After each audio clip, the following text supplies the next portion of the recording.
Itu saja. Oke, ada lagi teman-teman? Ini detik-detik.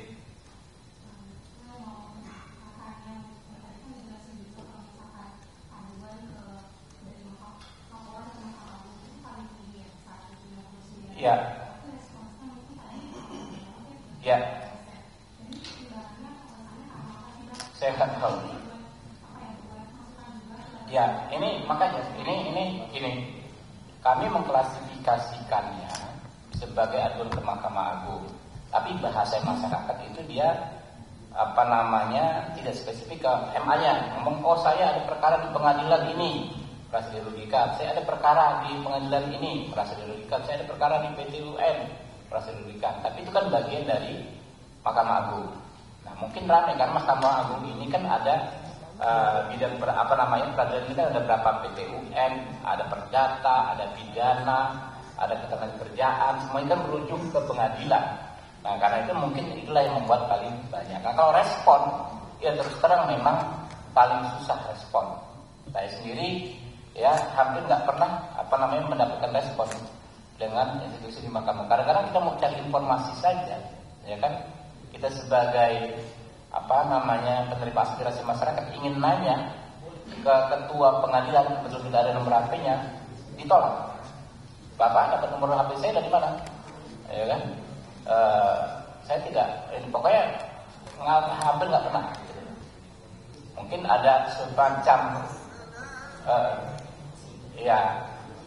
mungkin dia ingin menjaga independensi, tapi tidak pas menurut saya, karena kami ini kan menyalurkan aspirasi rakyat, gitu kan ya, bukan perkara pribadi kami, bukan kami ingin mengintervensi, tapi apa yang kami dapat di sini kami sampaikan.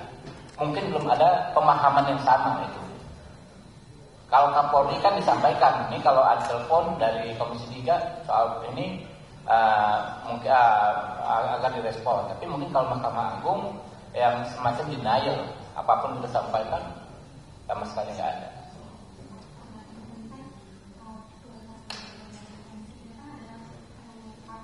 Yes.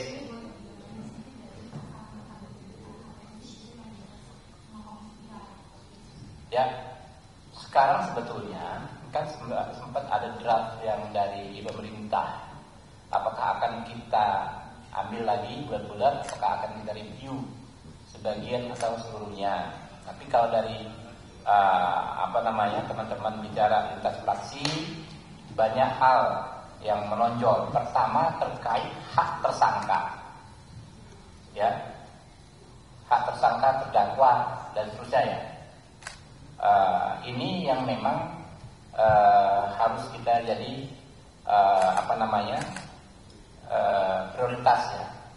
Bagaimana operasionalnya itu, karena de facto banyak orang yang merasa haknya sebagai tersangka itu diabaikan, apalagi dalam perkara-perkara misalnya yang ada nuansa politisnya, ya, kesulitan untuk dibesuk keluarga, kesulitan untuk mendapat penasihat hukum, kesulitan untuk mendapatkan perawatan kesehatan dan lain sebagainya. Itu akan kita tinjau bagaimana bisa beroperasi maksimal. Sudah di kuhap sudah diatur, misalnya tersangka berhak mendapat kunjungan penasihat hukum setiap saat pada setiap tingkat pemeriksaan. Tetapi kadang-kadang itu dipatahkan dengan keputusan internal dari lembaga mitra-mitra kita. Saya nggak mau sebutkan, tapi misalnya ada yang mengatur, hanya boleh dibesuk di hari apa, gitu kan, Senin, Kamis dan lain sebagainya. Padahal kan perlu UHAM mengaturnya umum, gitu loh.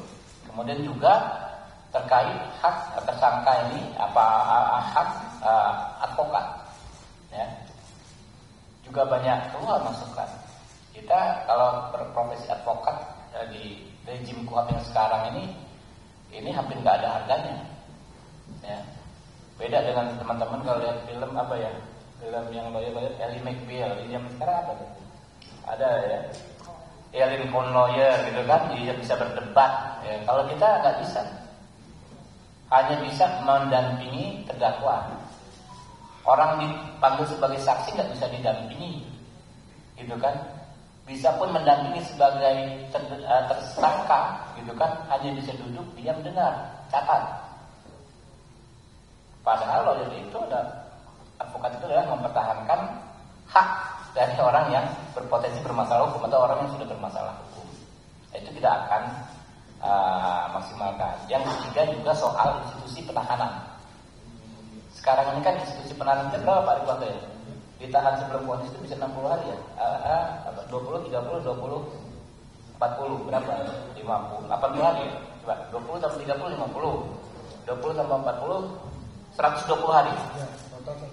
120 hari orang Indonesia itu kalau bermasalah hukum bisa ditahan sebelum dia divonis bersalah atau tidak. Anda bayangkan 120 hari itu berapa bulan? 4 bulan ya Pak Rudi ya?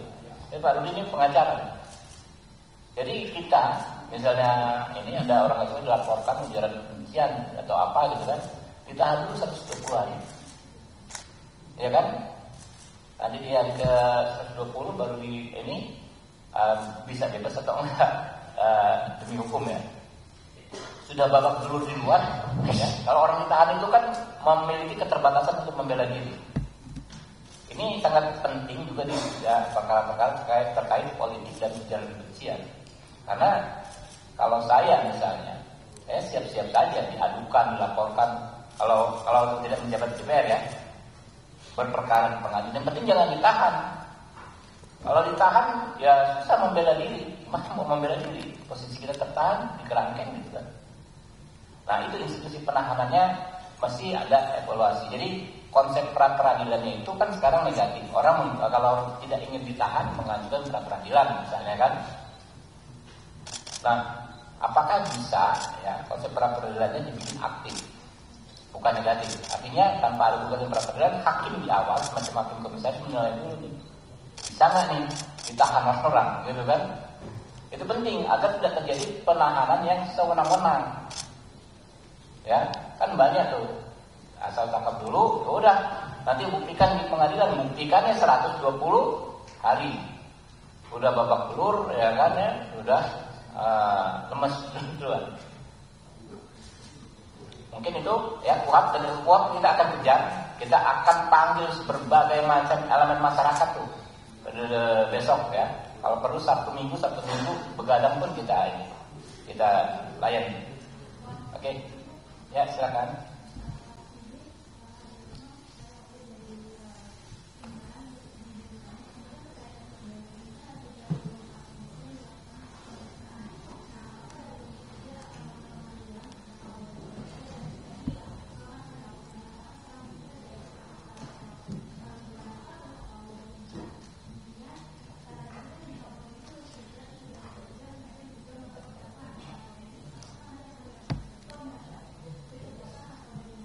Ya itu dia, Anda tadi misalnya dengar yang saya sampaikan sejak awal, ini mengulang ya.